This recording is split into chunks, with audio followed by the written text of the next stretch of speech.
record on this computer. Here we go. All right.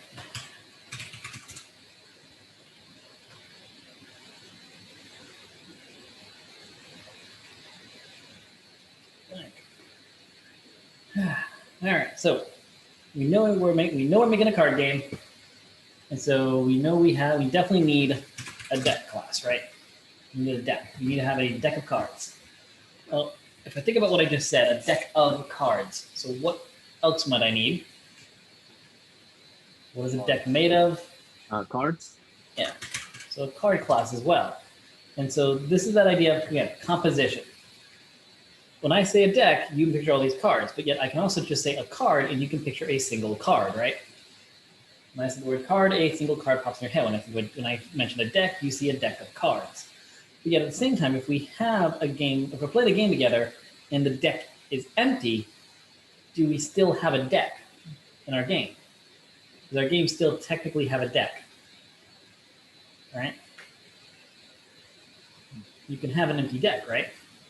Yeah. It's literally a phrase I can say. No one questions me like, what do you mean empty deck? No, you have to have at least one card to have a deck. No. And that's that idea of composition. The composition is made up of another class, but it isn't that item. A deck isn't a card. It doesn't have the properties of a card. A deck doesn't have a suit or value or anything of that nature. And a card doesn't have any of the features of a deck. A card can't be shuffled. A card doesn't have a count of cards. So those are those ideas of how you keep these things separate, even though they're very much conjoined. You know, we very much have that hardwire connection between deck and cards. They are very much hardwired together. But yet, if you think about it, we can have a deck of cards other than just playing cards. We can have a deck of, Magic the Gathering cards, Pokemon cards. We can have a deck of trading card game cards. We can have a deck of baseball cards. We can have a deck of business cards, technically. So that's that idea of how deck and card are connected, but yet they're also not hardwired together. So we know that a deck is going to have cards, and then what are some of the values of a card? You think about a card. If I was holding a card, what are some of the things you could say about it? The suits. Yeah, it's got a suit, right? There you go. And the value. Yeah, it has a value, right? Between like one ace up to king. Anything else you could say about the card?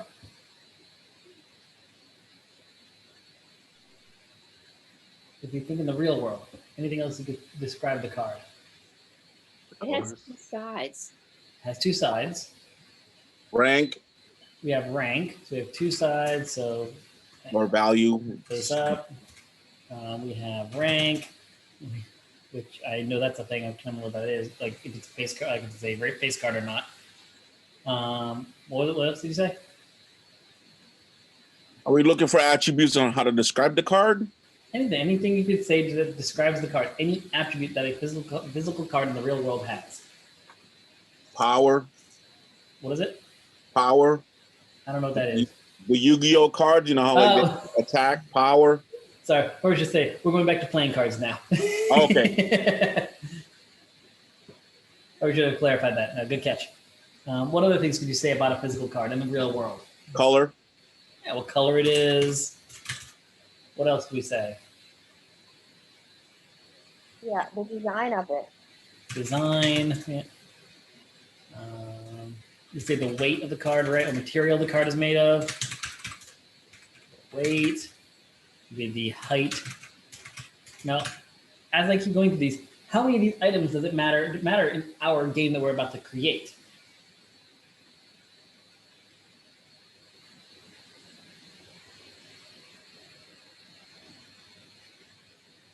Probably just be the suit and value, right? Oh wait, right? Are we evaluating any sort of like what are we looking for? Physics engines. No, so we really don't need to know the weight of it, right?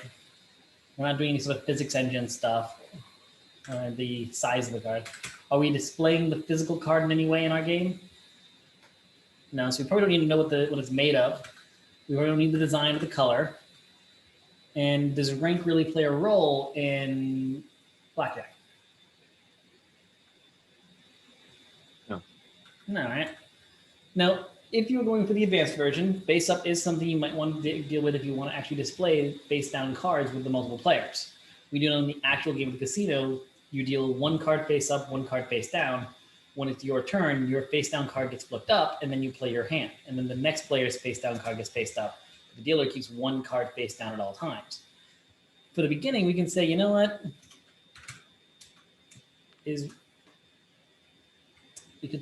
Whenever I do a Boolean, I like to do is or has. I want a yes, no item. I want to make sure that the attribute is a yes, no item. So we can say is face up. We can say is revealed.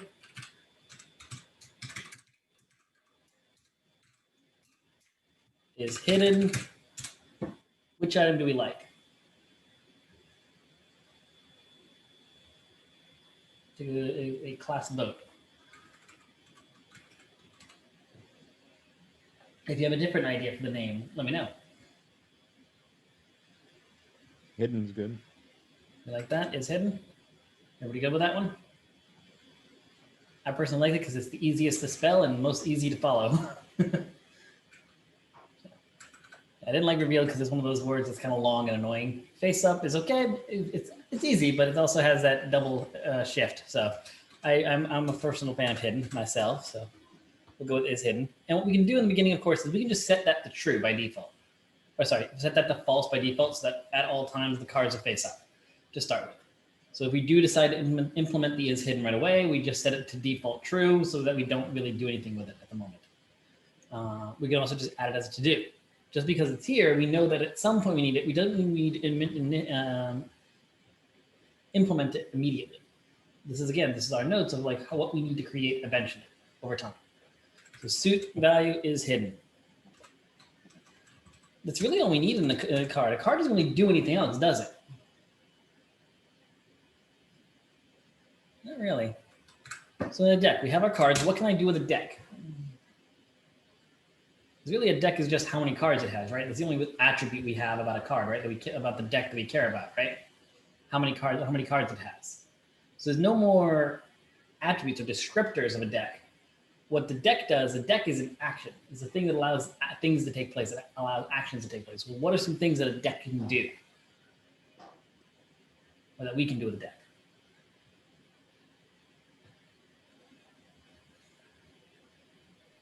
Shuffle it. Yeah, we can shuffle the deck, right? What else can we do with the deck? You can draw from the deck. Yeah, you can pull a card, right? So you can draw from the deck. Anything else we can think of?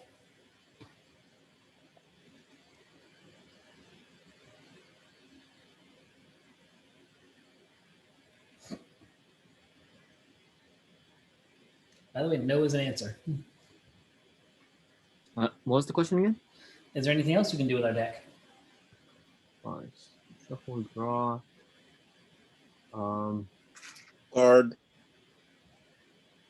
What was that? discard. Discard the deck? Yeah, you can discard the deck. Like take a You have card. more than one deck, you can discard one at least. Not sure what you mean. Like, will you take a card from the deck and just delete it? Or you can just throw away the whole deck. You don't reuse the deck in the casino, right?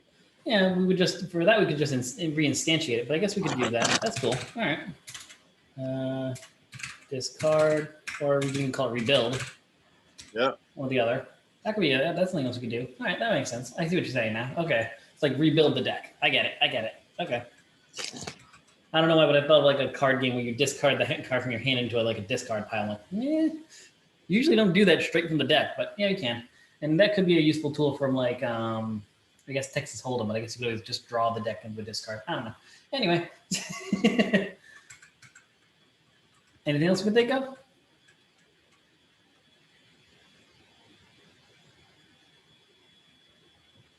I think that's good. Yeah, I think we're good. That allows us to play the game. It has cards. We can pull a card. We can shuffle the cards. We have a random deck. We can draw a card from it. And if we really need to, we can also just rebuild the deck. And so what is the, now just this is part of like, again, giving you guys some tips on working on your problem. What are some other entities in blackjack now? So those are card game items that are in every card game. what are some entities in our blackjack game? So if you think we're about to play the game, we're actually at the casino, we see the table in front of us. What's at that table? What is there in the area? Dealer. We have a dealer, yep. What else is there? It's the player. We have players, including yourself, yep. What else?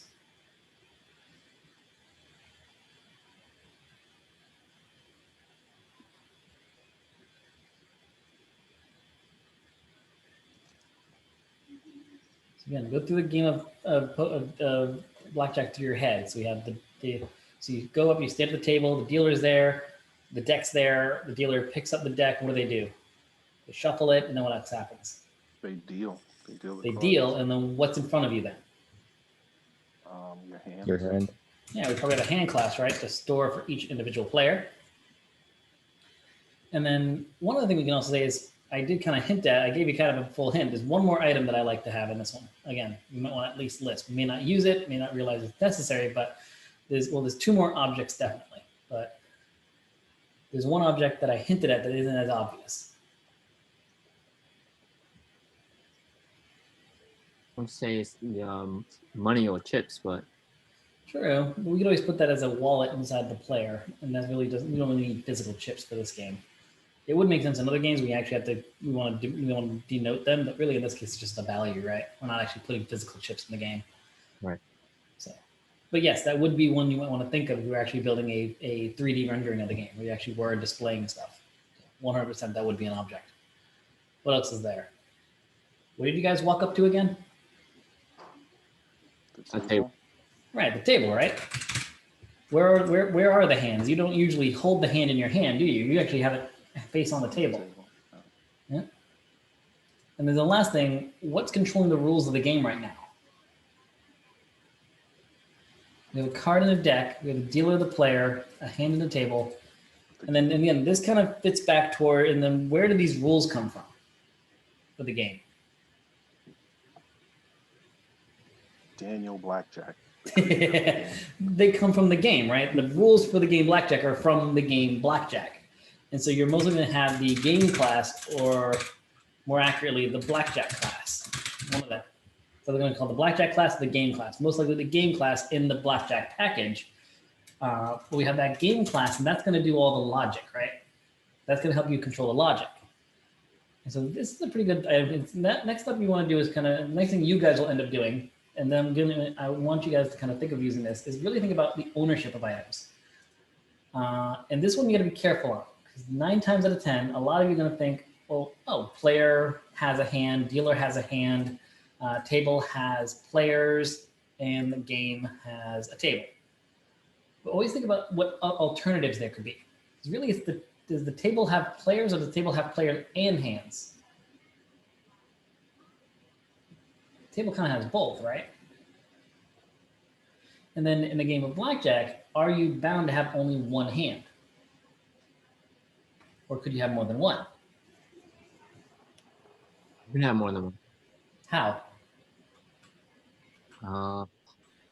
Playing for 2 spots, I guess, right? Do that. There's another action. Or you can You know it. What's that other action a player has? I don't know what's it called, but seen it before. Yeah, there's a command. There's an action that a player can take. They have 2 of the same card. What's it called? Do you remember? They can like split it, or they That's can. it. Yeah.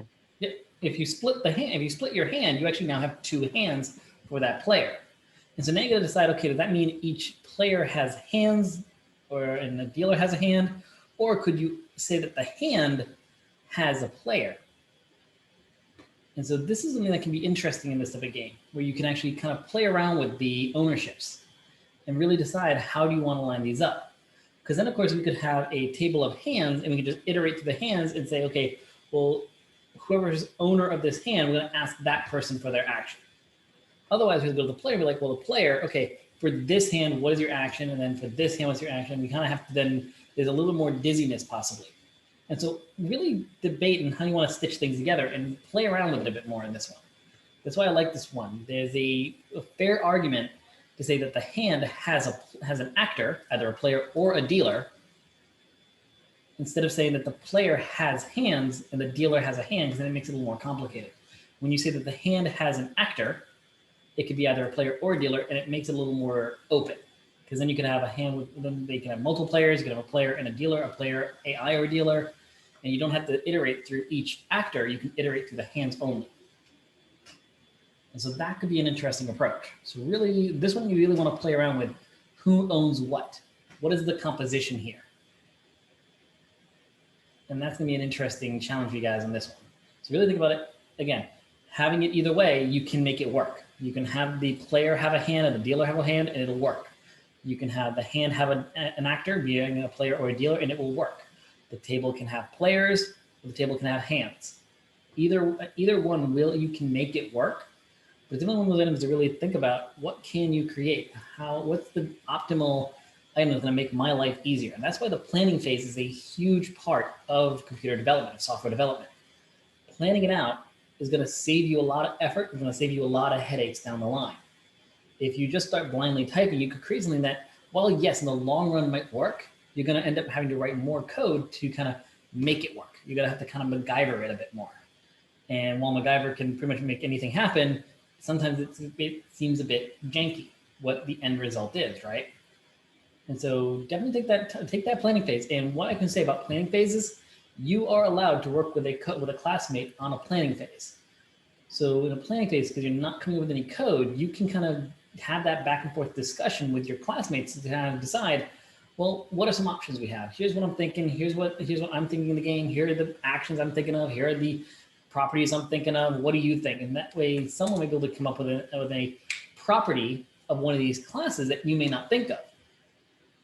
They could also come up with a class that we didn't think of. So planning is perfectly fine collaborating with a classmate right now. I'm okay with that. It's the code that you have to do yourself. That's what you're challenging yourself with this challenge, is can you write the code in an OOP-centric way? But the planning phase, I am 100% fine with you guys working together for planning and kind of making sure you understand what you're creating, what objects are there, what actions are there, what methods need to be built. That's perfectly fine. That makes sense. So feel free to collaborate with each other on this stuff right here and making sure that the plan is set in place. You know what you're building. Today, we're going to build these. So let's go ahead and do that. We'll start with a simple thing. Since a deck requires cards, it's probably smart to start with the card class, since the card doesn't need anything else. That's probably here. What I'm going to do is I'm going to clean up all these files.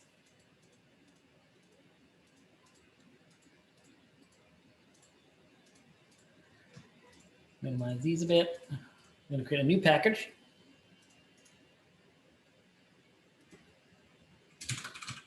Games, card game. We call it card game because this is going to be a package we can use for any card game. This was kind of nice about the card game package, that if we build this right, that means if we build, let's say today we're going to build blackjack. Let's say next week you decide you want to build, let's say, Texas Hold'em. You could reuse this card package without having to change anything. And that's how you know that these classes are built correctly. If you can use this card game package with any card game, then you've built it right. If the classes you build in here are only usable for a single game, then they're not really objectified enough. And you probably want to break them out and make sure you have child classes that are item specific. So that's what you want to try to build. Let's build our first one. Card. Class card. We said we have a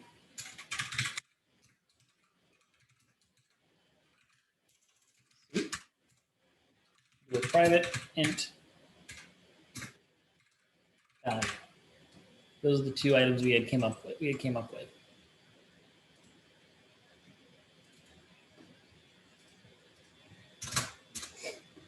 So what we want to be able to do is just kind of create a card, right? We need to be able to bring a card into existence. So let's do that with a constructor.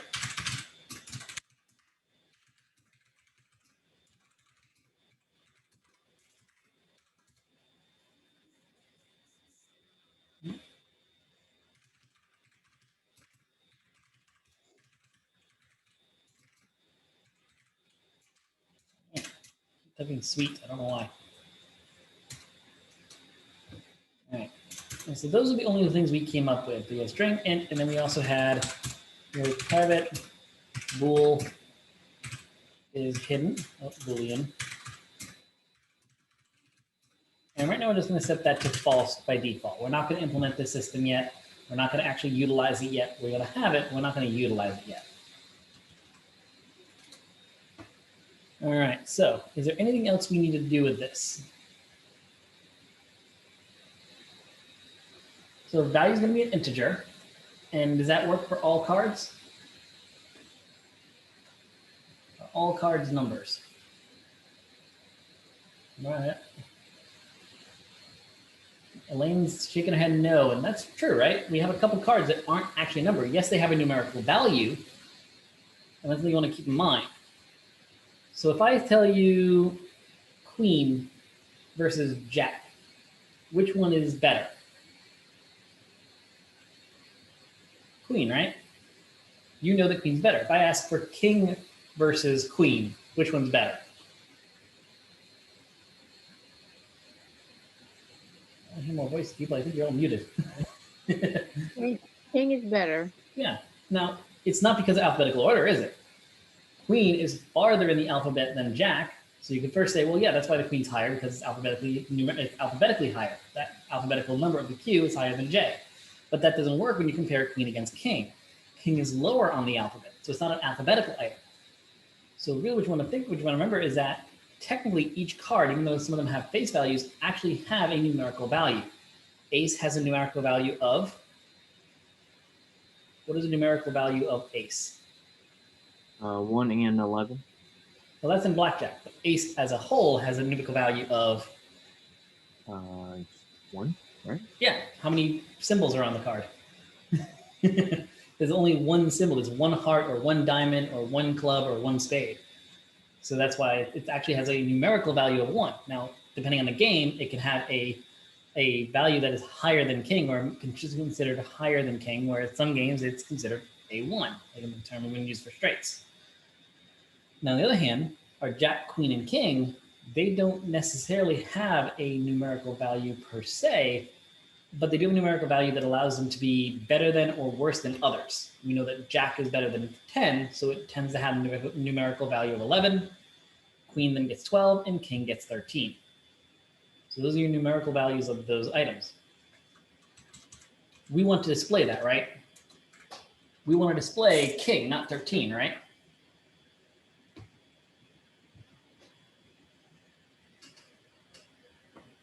So what we're going to do is do a public string display value of the card. Oh, sorry, not display value, display face. You want to display the face of the card the way it's meant to be. So we want to display the face, which is going to display both the suit and the card itself. Now, I would do this because some of you may have thought to use an enum for the suit, for the value. I've seen some people do that, use an enum for this. And right here, I'm going to tell you why that can be dangerous, using an enum for it. With the enum, you have to convert the item from the enum back to a number. In this case, we can do a string output equals double quote. And we can actually just use a switch statement. If the case is 1, ace. This will make sense in a second why I'm doing AC. I didn't know I did the double quote. There we go. Right. Case 11. Jack.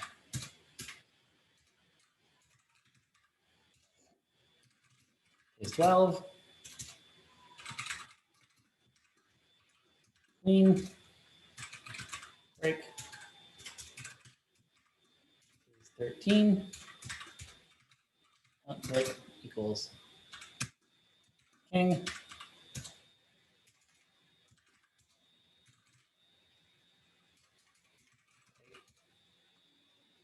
And then the default case, if it's not one of these, what is it?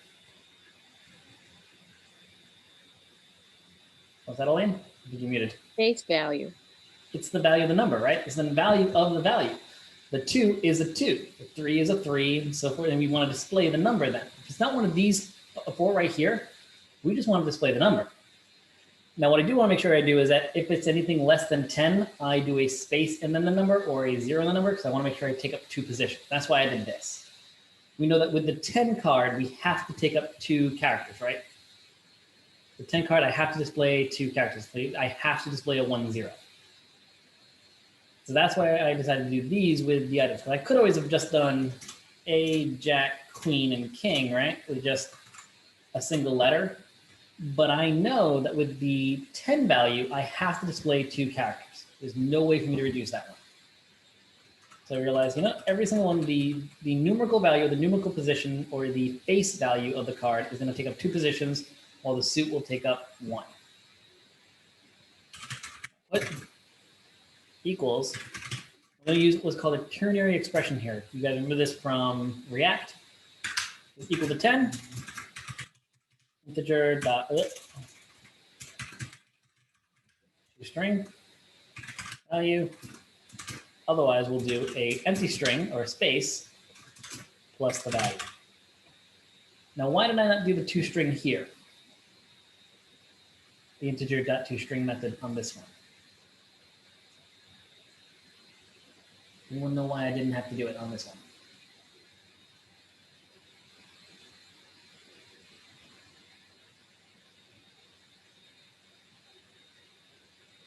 And to prove that I had to do it, I'll remove it here. Let's see if they yell at me. This value is a string? Nope, value is an integer. Oh, Note no. here I'm sorry. that I had to, note on this side, I had to do the integer dot toString on this side. It's yelling at me when I don't have the integer toString on this side of the colon. So the true statement of the Boolean of the ternary expression, I had to do the integer dot toString.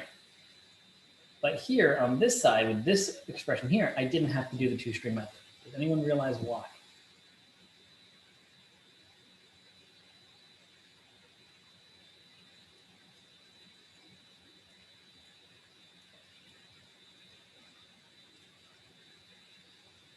What's different between the 2 sides? This and there's this. There's two values in 10 and only one plus that space. There's a plus space here, right? And so what's happening is we're adding a number to a string. So this right here is a string, right? And so whenever you add something to a string, it's always going to do the toString method of that object. It's always going to try to convert that into a string. It has to. You can't add a number to a string. So it's going to say, okay, well, since you're trying to add something to a string, you need to concatenate, not add. So it's going to run the concatenation system, and it's going to turn this into a string because that's the only way it can concatenate that to it. So that's why we don't need to do the explicit integer toString, because it knows to convert it to a string because I'm adding it to a space. So one bypass I could do here, if you wanted to be tricky with this, instead of doing integer dot toString, what I could do is do empty string plus value. And now I don't need to do the integer toString method, because now again, I'm concatenating the number with a string, causing it to force convert the integer to a string. I like having an integer string there just so you see it on that one. So nice little trick there, something to keep in mind and to understand the code.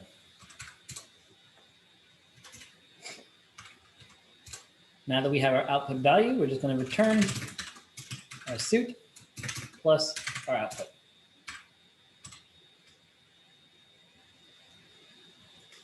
Actually, no, do I want the suit first or the output first? What do you guys think? Suit then output, or output then suit? Or value, or face, whatever. What do we think? The output first and then the suit, right? You can do that.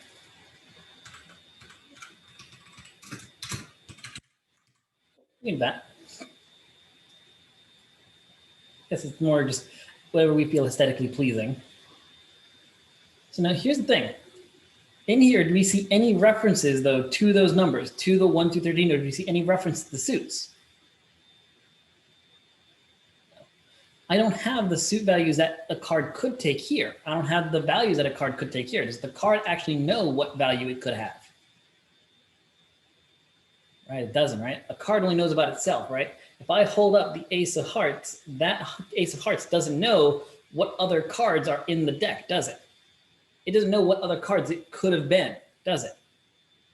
And if I really want to, I could have fun. And actually, especially with computer science, with our computer here, I could create a deck of 4 suits with the cards 1 through 20, right? I could do that. I could have the suits, all 4 suits, but have cards 1 through 20. If I really wanted to build that. I could build a type of card that does 6 suits. I could add 2 more suits to this game using different symbols, right? And that's the idea here, is that this card I'm building is a playing card that has these restrictions. That's the standard systems of playing cards.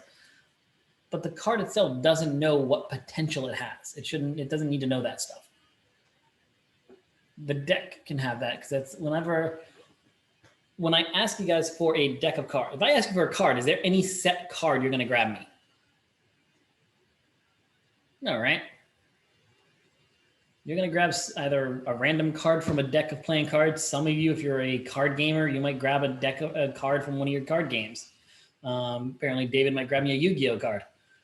So that's the idea. If I ask you for a card, there's no idea, there's no guarantee what you're going to give me. If I ask for a playing card, which is what we're building right now, yeah, I'm going to get a playing card, but I don't know what suit and what value you're going to give me, right?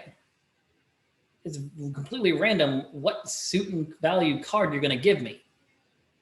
Even if it was from a fresh deck, you might grab from the top or the bottom of the deck. There's no guarantee what card you're going to give me. So it doesn't make sense to add those attributes or add those values here to give the potential values and suits here. Now the deck, that has a default, that can have a default item. When I ask you for a deck of cards, what are you all going to grab?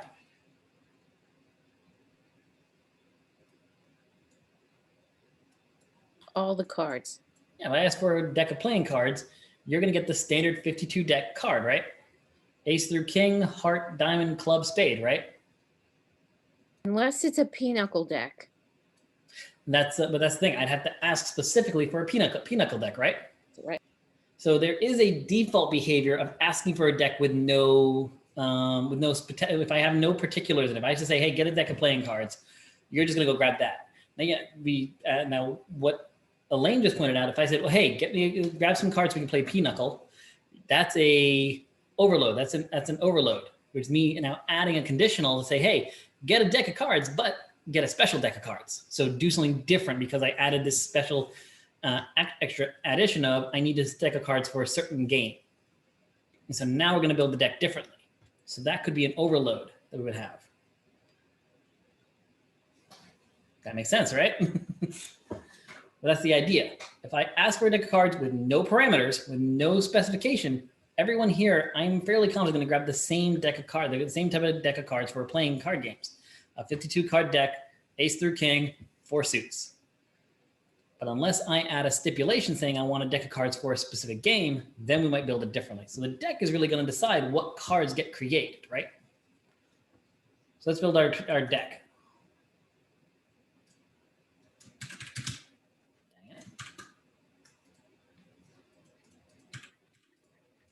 Weird. That. Weird. Let me type. So we have our deck class. We already said there's one attribute that we definitely know it has, and that's a card. When we use a collection, what's our favorite collection to use? We want to store multiple of something. List. Yeah, list, right? I did that wrong. Have it. List. Card. Cards. Simple. Again, like I said, with a deck, there is a certain default behavior. And so what we can add is private, final private values. List temperatures.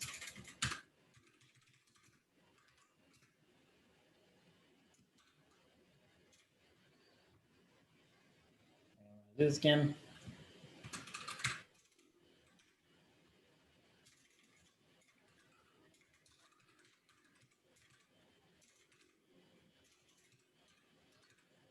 as list.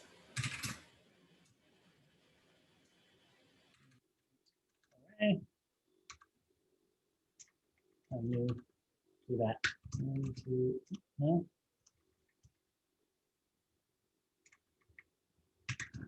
Do it again.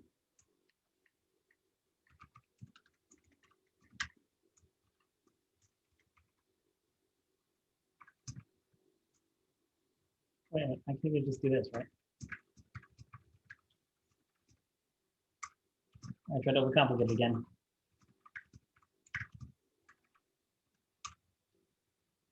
This is going to be our static array of integers with a standard 52 card deck. You have these ones here.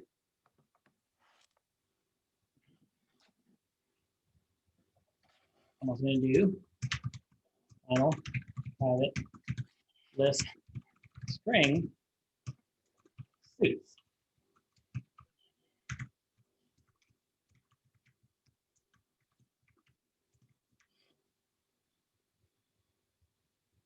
Oh wait, no, this one. So I don't think this one needs to be a list, does it? We're not going to really use anything fancy here, are we?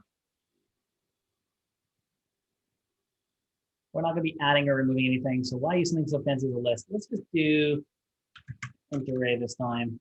Now we just do this. I just realized that I'm doing something a little more complicated than necessary. We don't really need a list for that. So we're not adding things. We don't need a dynamic collection, do we, for this one? This is final. So final means, what final means? Can't be changed. Yeah, Lane, did you say something? I said immutable. Yep, both are right. Yep, can't be changed. Immutable is the one word for it. Yep, immutable, can't be changed. So a list doesn't really make sense there. We're using this complex collection that can be added, removed, can be dynamic. The size can be dynamically modified. So that wasn't really, that kind of seemed like an overkill on this variation of it. So for these items, we're gonna keep them as ints, as like arrays. So string array for this one. Now we could do this. We do spade, club, diamond, and heart.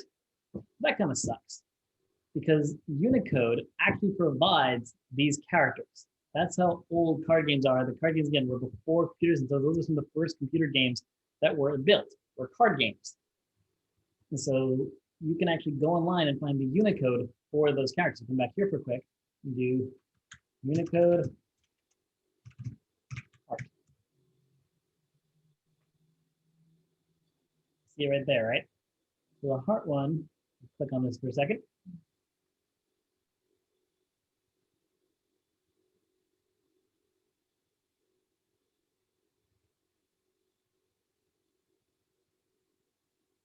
These are more complicated than I thought. I just want the normal one.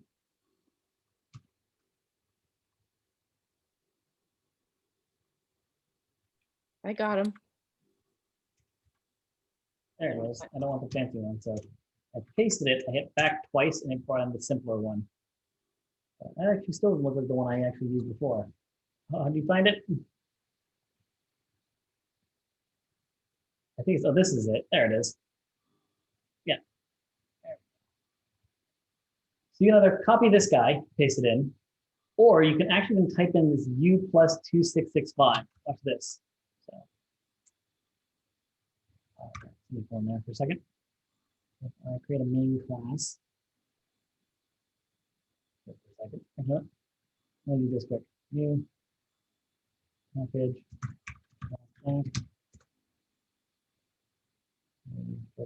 Main.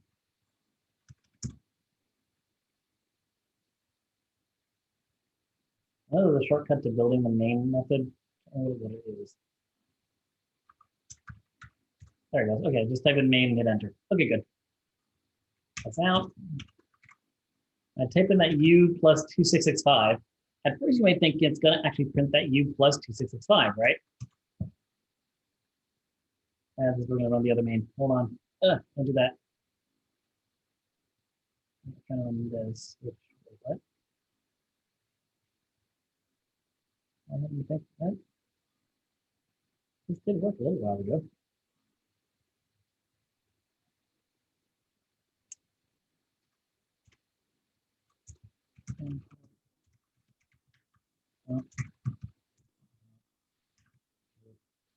I also don't want to run that. I want to run this one. Here, that plate button.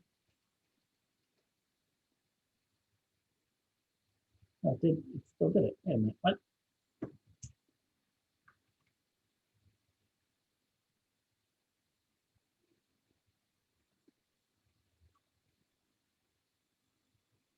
Oh, right, 0x.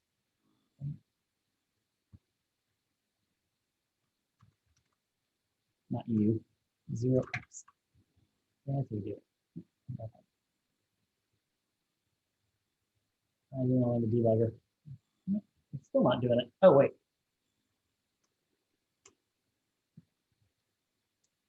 I'm dumb. Nope, that's still not working. Oh, wait.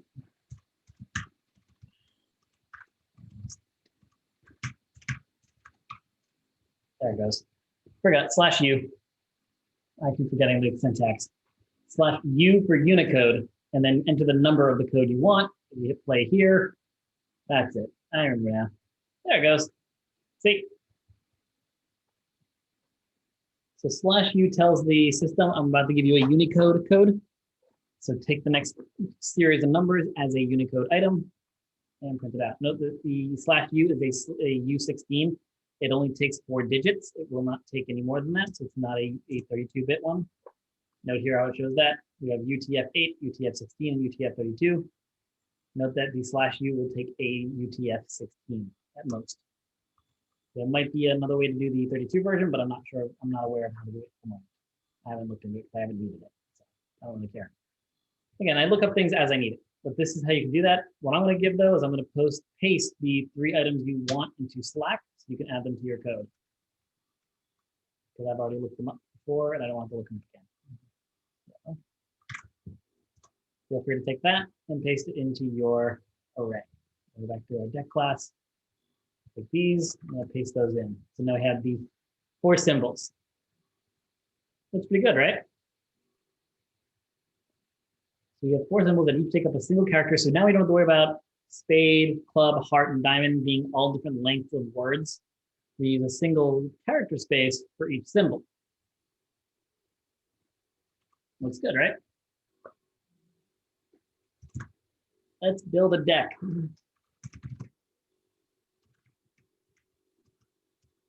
Again, if we ask for a deck and we don't specify anything, we don't specify any rules behind it, we just say, hey, give me a deck of cards. We want to build each of these cards, each one of these for each one of these. So how can we do that?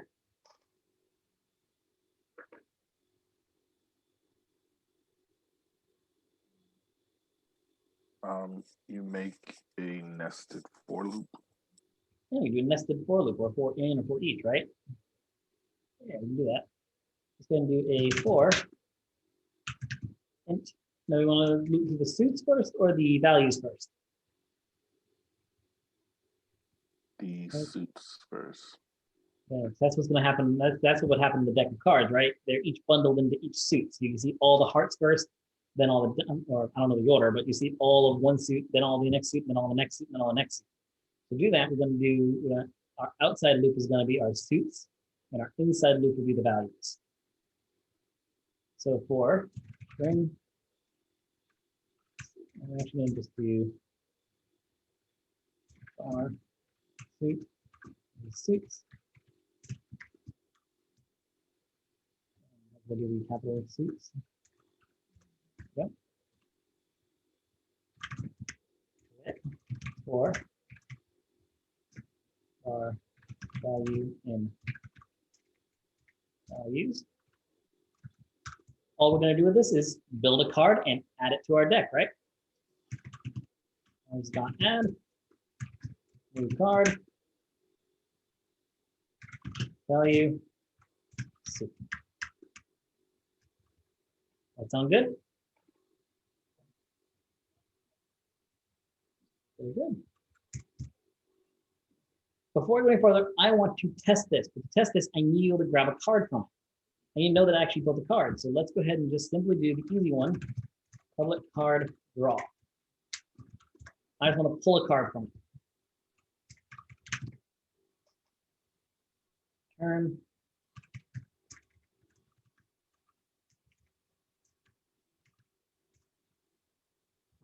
Do I want to pull from the top of from the end of the list or from the front of the list? I can either do remove 0, or I could do From the front. cards.size -1. Which one do I want to do? 0 or cards.size -1? 0? Zero. Is that the end? No, 0 would be the front of it, right? That's the first index, right? That's the beginning of the array. That would be, in this case, that'd be this one, like you're removing the 1 here. So this is one that can be argumentative because you're right here like, oh, look, we just have a static number. We don't have to do any calculations. But the other one, we had to calculate how many cards are in the list, right? We had to do dot size. So you're like, well, that's going to take up more resources. Well, let's think for a second. If I remove this item from my list, but it's number 1, I remove it. I say I don't want it anymore. So I'm going to remove it. But does that instantaneously make this one the front of the list automatically? No, what has to happen? When you remove someone from the front of a line, what happens? It shifts. Everyone takes a step forward, right? So that means the 2 has to move here, the 3 has to move here, the 4 has to go there, the 5 has to go there, the 6 has to go here, the 7 has to go there, 8. Now look at all these actions I'm doing now. And that's what a list has to do. A list then has to kind of push everything into the front, move everything across. Now, a list, I will say a remove 0, something you might want to check on. You may even decide to investigate this to see if someone has put an optimization system in place that says, hey, if we remove the first item of the list, adjust the memory address so that the next item on the list is the first item. So instead of moving all the pieces over, just reassign the list and make this first one the new one, because we are using an array list here, which, by the way, we never actually initialized it. So.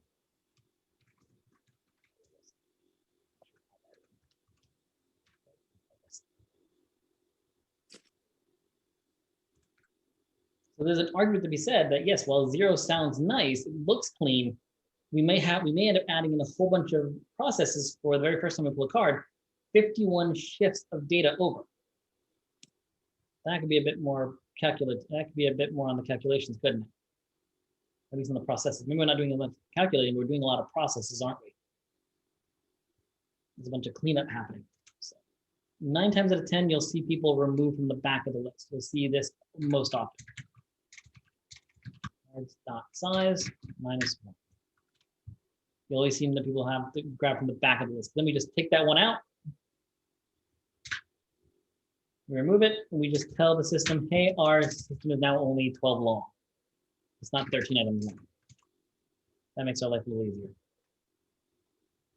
And as well as items, you can get into a discussion with your interviewer, and this can show you that you think about things under the hood, that you know what the difference can be, that there are ways to deduce. So there's ways to kind of argue things and discuss it. So be aware of those. Think of those things in the back of your head. Again, that's not something you need to know all the time.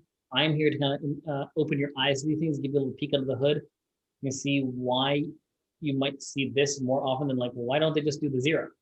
There's a reason. There's a reason why the developer did that, most likely. Just you might not be so aware of it when you first look at it. So always think about that for a second. If you see interesting code and you're not sure why, try to think about why it might be there, and then feel free to ask around and find out why. So, now we have that. We have a, what's that? No, I was going to say, so to explain line 22, right? So cars.size will be 52, right? -1 will be 51. Yep. So we're taking that index of 51, correct? Right. Yep. That's why the word index here is for. Yep. And we know the indexes start at 0, so even though we have 52 cards, we want the card at position 51. Yep. So Okay. Yeah, as developers, we count normally. I have 1 pen. I have 2 pens. As a developer, I do count like a human. But I do say, well, this pen is in position 0 and this pen is in position 1. That's the difference between developers. And that's why you always see that meme like joke on there that if a developer was to count how many people there, they would always be 1 off. Like, no, we count fine. The meme is if we held a race, the first person across the finish line would actually be 0th place. We would have a 0th place in our races. That would be the difference. So that's why we do that. Now that we have this, we can get a card. We can actually build a deck and pull one card and then display that card. So let's go to our main class. No, I do have the other one. That's fine. Okay. We don't need that anymore. We'll do S out those that we're going to do first, actually. Deck equals deck. S out. Raw. Display face. So I'm going to pull a card, and on that card, we're going to run the display face method. And we'll run this a couple times to see what cards we get.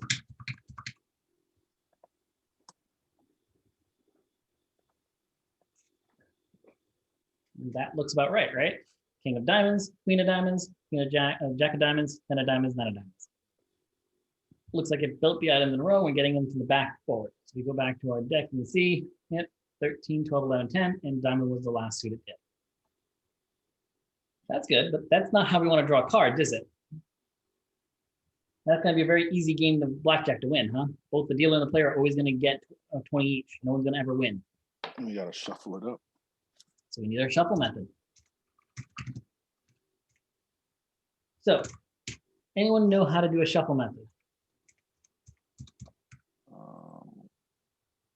I have to use a random, right? Random. Yeah, and this can actually be a really cool thing to look into. Ready? Randomize and I use collections.shuffle. And then there is that. The deck. Yeah, I do remember. There's actually a part of it that's actually kind of sad that Java has the shuffle method that C# didn't. And this issue here, I've always liked it because it would introduce people to this item here, the Fisher-Yates shuffle. So I really like this one. So you go to the Sounds like a dance. Yeah, it kind of does. So how to randomize a shuffle in a JavaScript array? There is the de facto, and this is really nice about it, the de facto unbiased shuffle algorithm is the Fisher-Yates shuffle. And this can be it's good to know multiple algorithms that have kind of become this kind of well-known in the industry, knowing well-known algorithms that are out there. Because there is one common interview question or interview questions of one of my favorite interview questions we hear from is what's a favorite algorithm of yours? What was its economic impact? Like how did it impact how did it change the world? And so Fisher-Yates was one because it helped make unbiased shuffling. So you could have true, real randomness in your systems that were unbiased. What's really nice is you can actually see there's a really cool kind of description on it. There, no, that wasn't it. What happened to it? Oh, here we go. Sorry. This is a really great site to look at things because you say you have a fresh pack of cards, looks like this, and you want to play a game of Six Cylinder, you need to shuffle the deck first. And simple but effective way of doing this is to pull a random card from the deck repeatedly and set it aside, incrementally building a new stack. What it looks like is this. So just randomly pulling a random card and just pulling it up.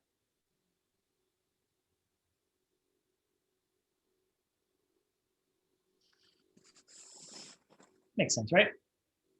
Simple. I do that again? Yeah. It's just randomly pulling one card from somewhere in the deck and just putting it on top of a new deck, a new item. Building a second deck over here by just pulling one from the unsorted one.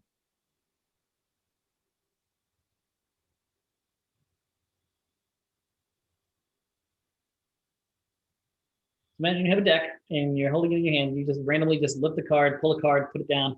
Then somewhere else, grab a card, put it down, grab a card, put it down, grab a card, put it down. So you're randomly shuffling the deck by just grabbing one card at a time from a random spot in the deck and putting it on the other side, right? It works, but it's kind of slow sounding, right? And not really that great. And you're building a second item. So now you're taking up more memory, right? I now have 2 arrays of the same length. I have 2 lists, same length, and taking up more memory in my system. So let's say instead of a physical deck of cards, you wanted to write code from the name task with an in-memory array event only. So I don't want a second array. I don't want a second object. And so a slow option would be to pick a random element and then check if you shuffled that element already. Have we moved that item before? Again, we're building a second item again. So, but notice how sometimes we're getting these reds again, meaning we're picking an item that's already been picked before. That's not good, is it? So if we're randomly just selecting items and keeping track as we pick them, eventually, as we run out of cards, we're going to keep picking already picked cards, right? That's not a great item to use because it's like, well, we've already shuffled this card. See how slow it's getting at the end? So pick a random element and then check if you've shuffled that element already. If you have shuffled it, pick again. If you haven't shuffled it, go ahead and pull that card and put it into your new deck system. Not great, is it? You see here, we have our even array that comes in. We have a empty array. And then while there are cards in that original array, we're going to pick a random item, and if we don't already have it, we're going to move it into the new array. We don't actually remove anything from that array. We don't move anything from it. We just pick that item and then pull it in. That takes a while. So the other item we have now, the other thing, so we can do better because we don't want to have to keep worrying about possibly picking the same card multiple times. So we can avoid duplicate selection by picking only remaining elements. That's what that looks like. See how we shrink the array every time one gets pulled, we move everything down. As you pull one out, the array shrinks, so we're only pulling from new items, from remaining items. This works pretty well, but again, quadratic performance. This is what I was talking about. Every time we remove a card out of the middle of the deck, we have to push all the items in the other end to fill up that gap. We have to fill the void in. And you can read about this to see how that happens. And the final one they give you, this is the Fisher-Yates system. This is what it looks like.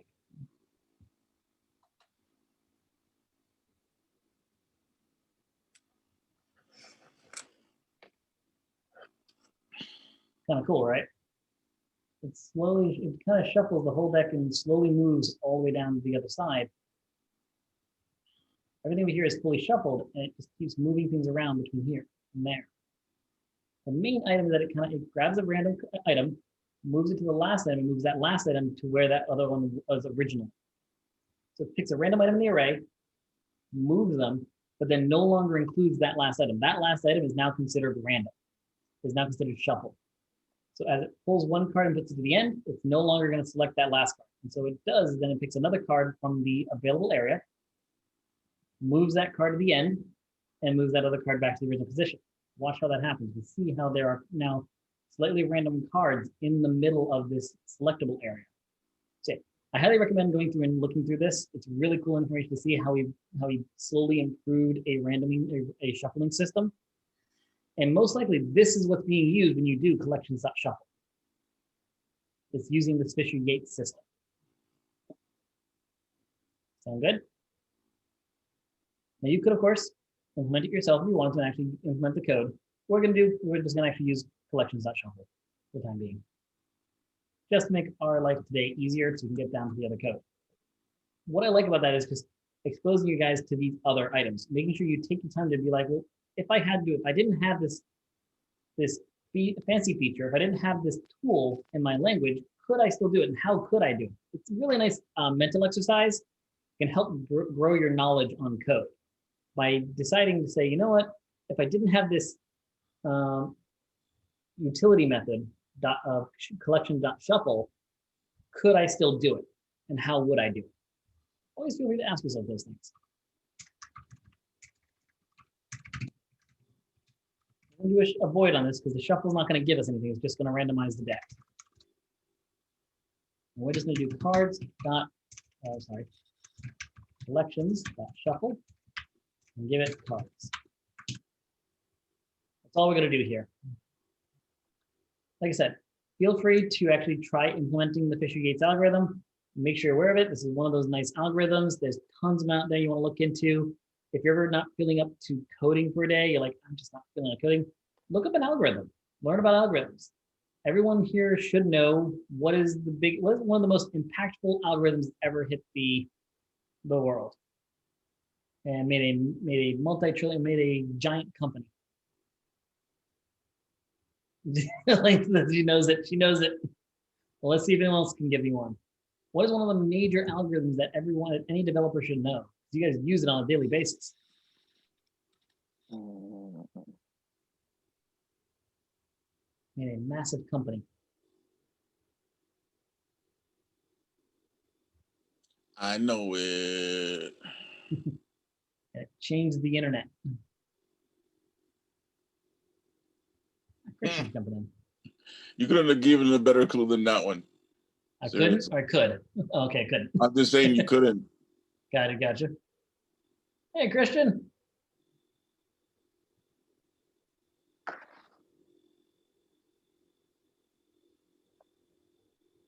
Down here. Right. Any guesses?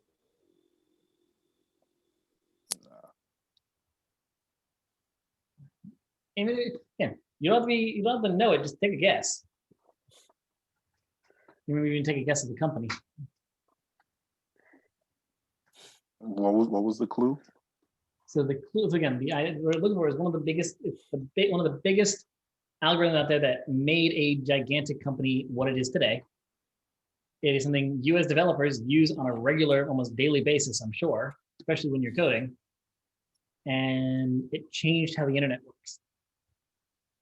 Or it made a huge impact to the internet. I have one more hint.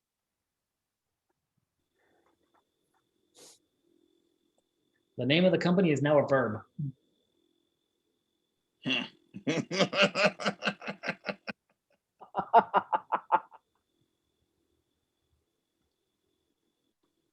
Maybe we could Google it.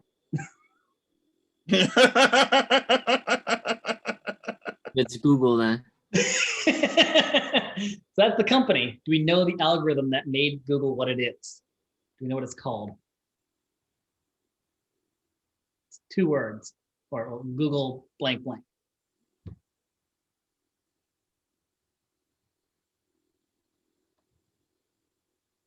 feel like some people would be Googling the Google algorithm. Google algorithm. No, I don't know. When you Google something, you have to search it, right? So yeah. Do you know what Google's algorithm, what they called it, that made their search system so strong? So Google's search system uses an algorithm that Google named. So it's Google named the algorithm for how it searches the pages on the internet. Decides the order of how they display. Why are certain items at the top or not? Remember, in the past, before Google, let's see how many people here, how old anyone here who remembers. Before Google, what did you used to use for searching on the internet? Ask Jeeves. That was one I used, yep. What else do we use? Metacrawler. Oh, wow, I forgot about that one. Excite, maybe? I didn't use that one. I didn't know that one. What else was there? It was Yahoo, wasn't it? Yahoo was one of the bigger ones. Yes, it was. I think Yahoo and Ask Jeeves were the 2 tops, and there was one more called Dogpile. You remember Dogpile? I don't remember Dogpile. That's the thing. You had multiple search engines, and you have to search through all 3 things. You had search systems on there, and the results were never really great, were they? They really weren't that good. Then Google came out with their system and changed the internet and how people search for things. All right, now the question's open for everybody now. Anyone can answer. What's the algorithm that Google created? Super search. Nope. No, I know. Super search? Well, that has 3 words, so I'm gonna have to say no. All right, Google. Ready? Here we go. Google's search algorithm.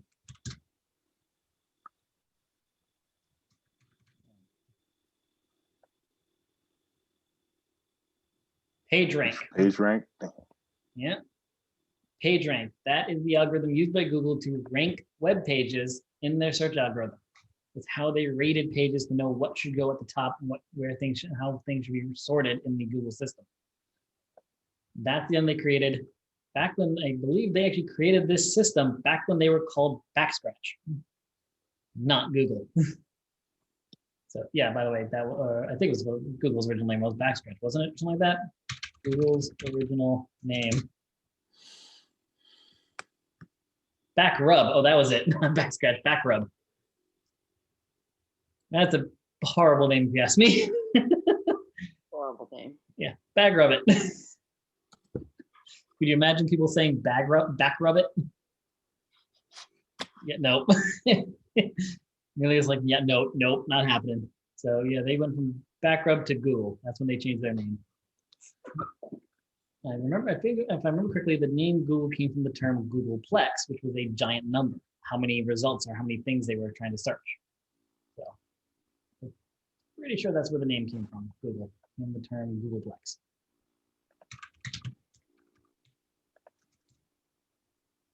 Which is a giant number. Yeah, the number 10 or only 10 written out in ordinary decimal notation. Yeah, Googleplex. Anyway, so some fun little side notes, knowledge, some things to look into. You definitely want to start looking up key impactful algorithms. Like that, Fisher-Yates is one. There's sorting algorithms. There is the Google algorithm. There's the algorithms utilized by Netflix and Amazon to really benefit themselves. You have the recommendation algorithms. There is the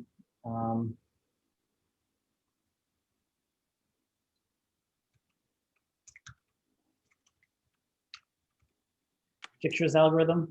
So there's Dijkstra's algorithm that has to do with the internet. So definitely feel free to look up a lot of these algorithms. You want to have some favorites, and it's nice to see how the world changed and how these algorithms had an impact on the world. Because there's always a chance that you could come up with a new algorithm that can impact the world. If you continue to work on your knowledge and your practice in the computer science industry, you could one day create one of the next algorithms that heavily impact the industry in the world. It's definitely doable. Anyway, that's a little side note. We have our shuffle now. We have our draw. Let's make sure shuffle works now by doing a mydeck.shuffle. Play. You can see that works. Let's do it one more time to make sure we get random stuff. That looks good. Last thing now, I wanted to point out again the interface of the deck system. So while we have a deck, I'm going to actually change the name of this deck to something called a standard. This is a standard deck. I'm going to change this from rename. What is it? Where is it? Refactor, rename, standard.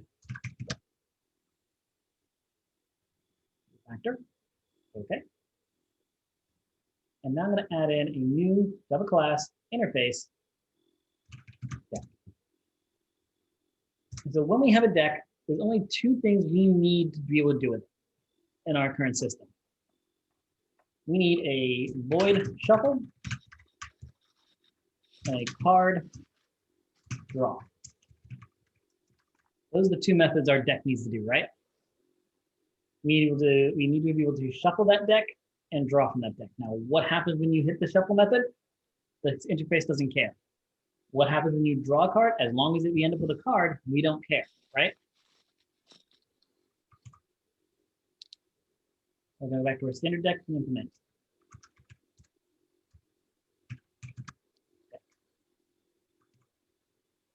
We'll save that. We'll go back to main and change standard deck now to deck. My deck equals new standard deck. Note how it's fine, perfectly happy. And now we're going to build. Why did you make deck interface? I'm going to show you right now. Because now I want to create a second type of deck. I want to create a rigged deck. Because I want to be able to ask for a certain card. Like before, if I want to test my blackjack system, note that the system will detect when I have a blackjack. I don't want to have to keep playing the game over and over and over until I get a blackjack. Look here. 8, 10, Jack 8. I didn't get a blackjack, right? Neither me nor the dealer got it. Right? Play again. No blackjack for the first 4 cards. Play again. No blackjack. Play again. No blackjack. You see how the difficulty there can be? how many games I might have to play if I want to test my blackjack code, right? That's one of the problems here. If I use the standard deck system to test very specific situations in my game, I could have to play that game multiple times trying to naturally trigger that rare situation. With a rigged deck, I could specify specific cards I want instead and get that card and then test my system.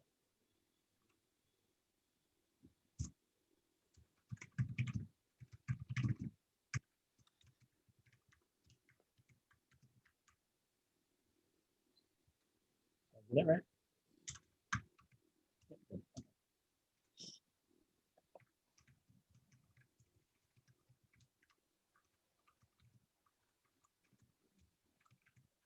Our shuffle shuffle method in the rig deck, which the interface requires, does nothing. Right. There's nothing to actually shuffle.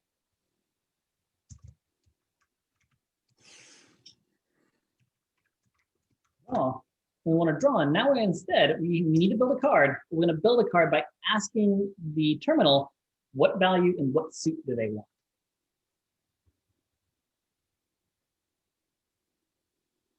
So what I'm going to do here is I'm going to come back over to my deck class for a second. Sorry, my standard deck. I'm going to grab this thing so I can convert numbers to this. So back to the rig deck, bring that in. Yep.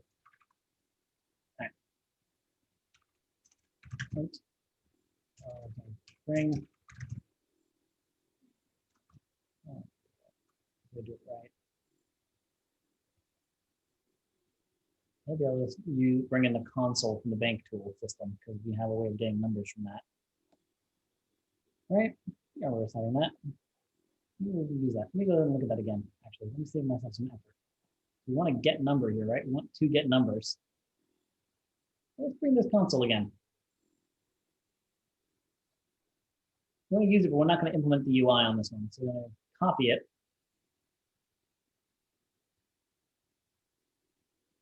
Paste it in my card game.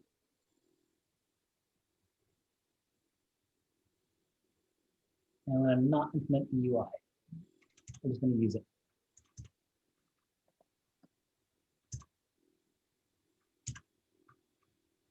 That will just save me having to retype again. Man, this is that idea of making classes that are very reusable. By doing that, I can bring this class in and just reuse it and not have to do much changes. I changed the UI since we're not going to do the UI in this one, but do this one. So go back to my rigged system. I can now bring in, instead of doing the scanner here, instead I'm just going to do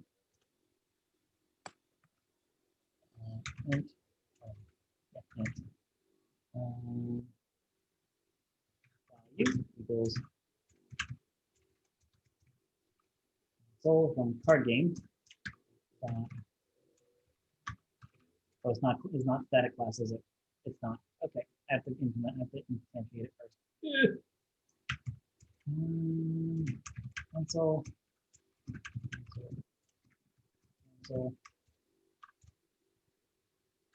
Int value equals console dot get number. Oops, I did not need to hit that button. Command P. Card value. 315.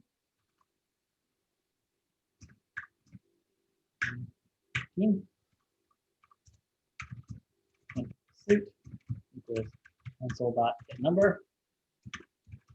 Suit 1 through 4. 4. Return card, new card. Value. Suits. Suit -1. So you see what this does? The draw on this method, instead of actually pulling from a list of cards, we instead ask the console, what card number do you want? And what suit should that card be? And then we create that card that was asked for. So you see how this is a rigged deck? Instead of pulling a random card from a deck, I can tell them, hey, I want this specific card. Doing that, if I go back to my main class now, and instead of instantiating a standard deck, which again, if I hit play right now, we see it randomly generates 4 or 5 cards, right? Boom, boom, boom, boom, boom. 5 cards, randomly generated. If I switch this to rigged, note how I change nothing else. All these other lines here, I don't change a single thing. I changed one section here, and now this entire system is now using the rigged deck system. I hit play, and watch what happens. What card do I want? I want a card number 2. I get suit 2. 2 of hearts. Let's see, I want a queen, so I want a 12. 3. I got a queen of clubs.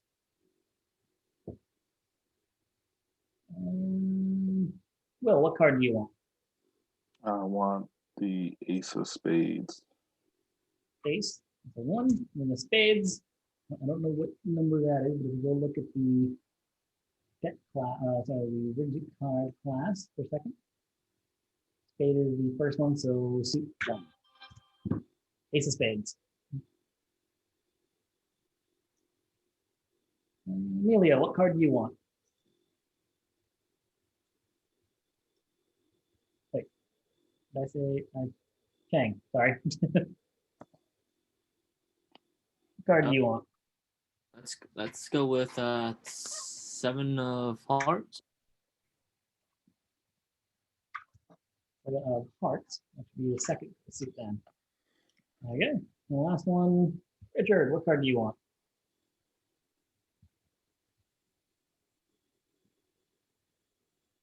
This is the first dog. He's not unmuting. Elaine, what card do you want? You were here from the start. I want a jack What's that? diamond. I'm missing the first word. Jack of diamonds. Okay, gotcha. Jack of diamonds, that's gonna be the 11. Sorry, my book's on. And 4. Jack of diamonds. So now do we see me do that? So now if I wanted to, very easily, if I play this game one more time, I can say, you know what, I want to test the blackjack system. This is the player's hand, so I'm going to give myself an ace. I don't care what suit. And I'm going to give myself a jack. I don't care the suit. And now I got a blackjack hand, right?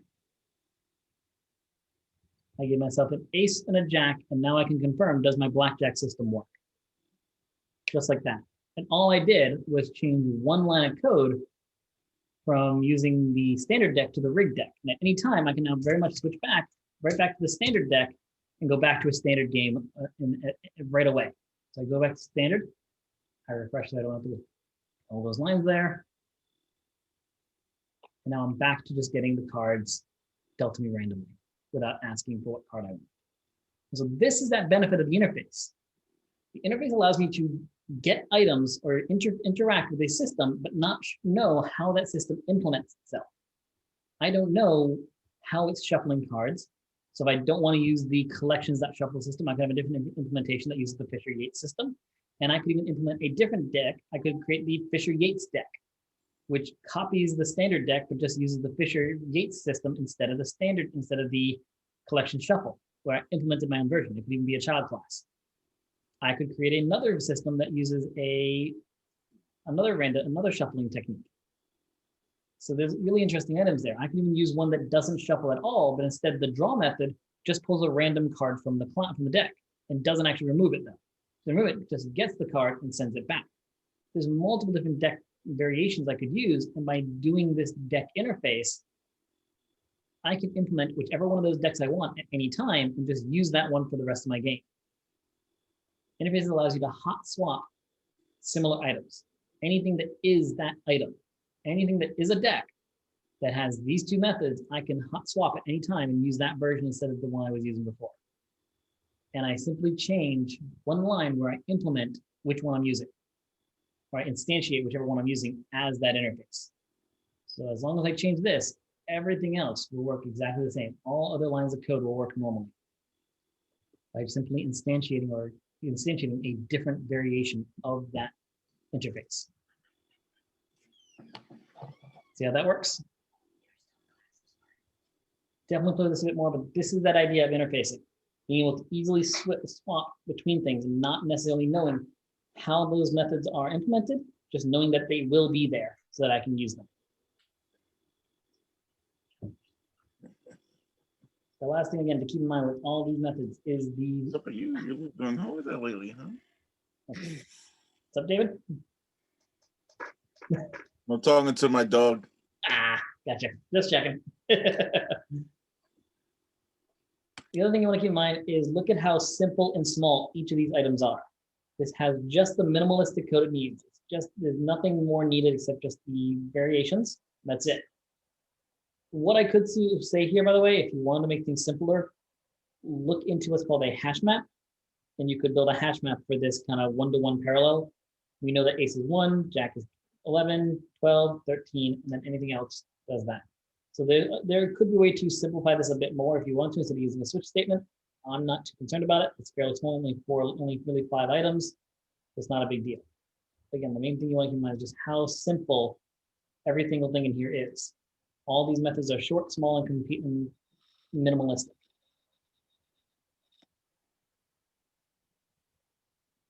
Try to see what you can do with this. Use these items, use these two. You can actually, if you feel that these are better cards, this is a better card and deck class than what you have currently, you can definitely use these. Compare these to yours and see how you can adjust yours. How did you approach these methods here? Did you approach them in this way? Where did you store these values? One last thing I want to say, note that in neither the deck or the card class is there any reference to the score values that blackjack applies, is there? In my card class, is there any reference to what these cards are worth in blackjack? No, not in yet. Nope. If you have that here, your card is not a standard, is not a generic card. It is now a blackjack card. So be aware of that. And so what I will say, there's 2 ways to deal with this. You can definitely add the score to the card, but then you need to have a blackjack card. At the same time, your hand can evaluate the total score of the hand. Is there any reason for you to know the individual score of a card? Or do you need to know the score of the hand? Well, you will need to know the individual score of the card. In order to calculate the score of the hand, right? Yeah. What I'm asking is, do you ever need to ask the system, say, what is the score of that card so I can display it? Yes. For one card? For the dealer.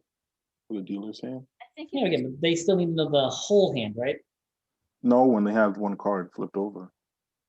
You don't What you know what mean? the other one is. So the dealer, when they're making their turn, they know both cards. Huh? So when the dealer is deciding what they're going to do, they decide based on the score of their total hand. But the player doesn't know. And the player has to True. make his decision off what he sees the dealer Right, but has. he's only going to see this, not the fact that the ace is a 1 or 11, right? Yeah. He's going to see the card, the one card that's displayed, but not the score of that card. It's up to the player to calculate that themselves, right? I guess you could show it. So yeah, I guess you could argue it. All right. I didn't think of that. You could argue displaying the score of the card that is displayed, but all right, something to think about. I guess you could do it. For me, it's like for blackjack, I'm more focused on, usually I would just want the score of the hand. There's no real need for me to know the score of one individual card. But hey, you definitely gave me an argument where you could argue that you could have a reason to show the score of one card. All right, think of. I didn't think of that. Well done. Good argument. Yeah, so there's 2 ways to do the scoring. You can either do it in the card, but then you need a blackjack card, or you can do it in the hand and either decide, do I have a blackjack hand or just a standard hand? So those are things you get to decide. And then of course, where do you package them? What goes in the card game versus what goes into the blackjack package. So those are some things I'm gonna be looking at. I'm hoping to see packaging. So take a bit of packaging. I'm looking forward to that. I'm looking into instantiation, not instantiation, sorry, interfacing. And if it's possible to try to add an abstract class, if you think of one, go for it. But I'm definitely more focused on the interfacing because that's the more common item you'll do. Interfacing is a lot more common to things you'll deal with, especially when you get to Spring Boot. So I'm more worried about interfacing. Again, I want to see good methods that are fairly small. Keep your methods small, keep your methods compact. Break them off if you have to. Again, these are things you can do later on. Get in an MVP though. And that is going to be my big final thing to say. MVP, minimal viable product, make it work.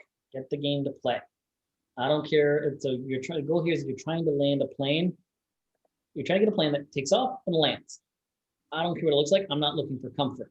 Your plane can have a wooden shell with folding chairs that are taped to the floor, and your landing wheels are made of wood as well. I don't care. As long as it takes off and lands, it can be as gross as it needs to be. That's your first stage. Get it to take off and get it to land. So hit your MVP. From there, you can then start polishing it. You could then replace the wooden wheels with rubber wheels. Take those folding chairs and actually maybe bolt them down, and then eventually replace the padding with an actual nice cushiony seat. Eventually hell, I don't care if you're at the sitting area for the customers has no shell in the beginning. Like you can take off and land a plane with no shell for the thing. Have it be a convertible top plane. All your passengers are wearing oxygen tanks in the very first run. So get on, Nate. I don't care. It doesn't need to be perfect in your first submission. You guys are trying to get this done by next Thursday. That is your target day. So that's what you're trying to pull off. Again, the MVP is simply a player and a dealer, not multiple players. One player, one dealer. The player and the dealer, or the player can only hit and stand. That's it. No doubling, no splitting. And you can even do a static value for the bet. You don't even have to put in an actual betting system where the player themselves chooses what they bet. And you don't have to maintain the wall yet. Doing those things gets you an 80. Everything extra you do, adding a wallet that is persistent, that's more score. Adding in more players, that's more score. Adding in other actions that a player can take, split and double, that gives you more score. So those are the things you want to dig into. Sound good? Yeah. I got the game to work, but it's pretty rough. And submitted already. Please. That's awesome. And if that's the case, then you have a week to see how much can you push it then. What other features can you add to it? That's a real cool thing, because that means if you already think you have the game working as a minimal area, that's an 80 already. Now your goal is to see how close to 100 can you get? How much more can you build on it? So the more you build, the better practice you'll get. But feel free, as soon as you get the MVP working, you can submit it at any time and let me know, and I can give you a grade on it. Sound good? Yeah. Awesome. Yeah. Well, please, yeah. If you got the game playing, feel free to submit it. I'll take a look at it and give you a current grade. I will see everybody on Monday. And so Monday again, Darius will be teaching, and we're going to start going through that week. The students will be teaching. Again, for our loving eyes, you guys are focusing on your blackjack right until Thursday. I don't think any of you guys are actually teaching until the following week, are you? I don't think so. I got to double check and make sure I save that list again. I have to save it to my notepad. I can do that. Darius, oh, Chang, actually, you are doing Thursday, so do be aware of that. Next Thursday? Yeah, so the Thursday coming up, next Thursday, you do have your lesson, so file access. So if you need an extra day or two on this challenge in order to make sure you have that, let me know. File access shouldn't be too complicated, so a day or two spent to create that lesson, I'm okay with. So if you need like an extra day or two on this challenge, let me know. If you need to move your due date to Monday, you get that because you do have to teach on Thursday. So question on that, is there any like particular guidelines you're looking for What's that? to teach that? No, just how, if you have like I would personally say showcasing how to open a CSV file, access the data, and then either print out or manipulate it.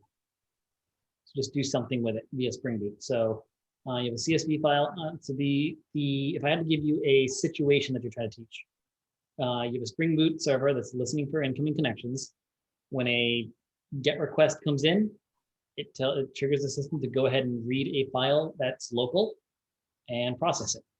You're not accepting any files or anything like that. You're just getting the trigger from a GET request to say, hey, read the file that's here and process it. Print it out or send it back to the user, whatever. That make sense? Yeah. Cool. So that's all you're doing. Because yeah, the idea is one of the items of the final project is that you guys will be tasked with processing a CSV file locally. So Yeah, you're not getting the file's not getting sent across the internet or anything like that. You're not having to accept the file with Spring Boot routing or anything like that. It's not part of the body of the file or anything like that. It's a local file on the server. You know where it is, you know the location of it, and you know the name of the file.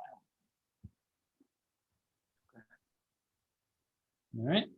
So the idea of what you're doing is just how do I open it and how do I loop through like the lines of the item. CSV file, simple CSV file. You can even have it just be a couple lines of like people. So if you want to do like a address book of 5 people as your CSV file, and all you're doing is cycling through to pull the names and phone number out of it, that's fine.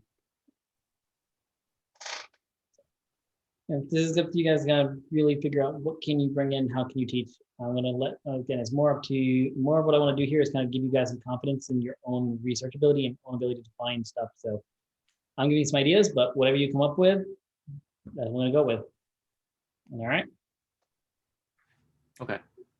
All right. I will see everybody on Monday. I never. Did you share the list? Yeah. I'll reshare it to make sure everybody's there because I'm gonna repost it again. So yeah, your last is with the AI/ML. So you pretty much have your teaching. I think it was on either currently you're planning for the 1st. Your day is gonna be on the 1st of March. Okay. If we have anything that pushes it back one day, you just go to the next class day. So you might get pushed to the 2nd. You're the person that's most likely to get pushed if we ever have anything come up. Currently, the only current reason we have that we might push you forward to the 2nd is if, as a class, you guys vote to observe President's Day, not this Monday, but the next Monday. So I left it up to you guys because then you guys are the ones teaching. It'll be you guys that are affected by it. So you guys can choose to have class on President's Day or choose to observe it as a holiday and take that day off. By doing that, though, it pushes everyone's class that they're teaching one day forward. So, which I'm hoping you guys decide what to do soon. I'm gonna ask Richard. I think it's Richard, Joel, and David. So Joel's not here, so I won't ask. Yeah, I'll be getting your guys' opinion next week. So figure out how you're gonna decide if you're doing that or not, and if you're gonna include the class, gonna do a poll or not, or if you 3 are gonna decide it. Since 2 of you are here, so I'll be checking in with you guys next week on that decision.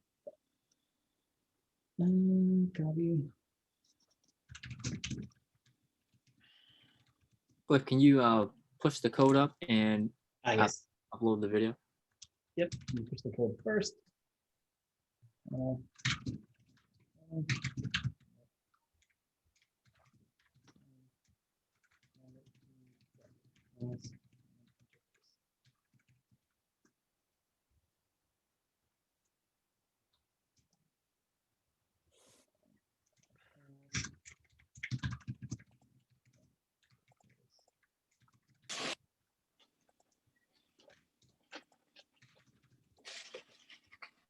There we go.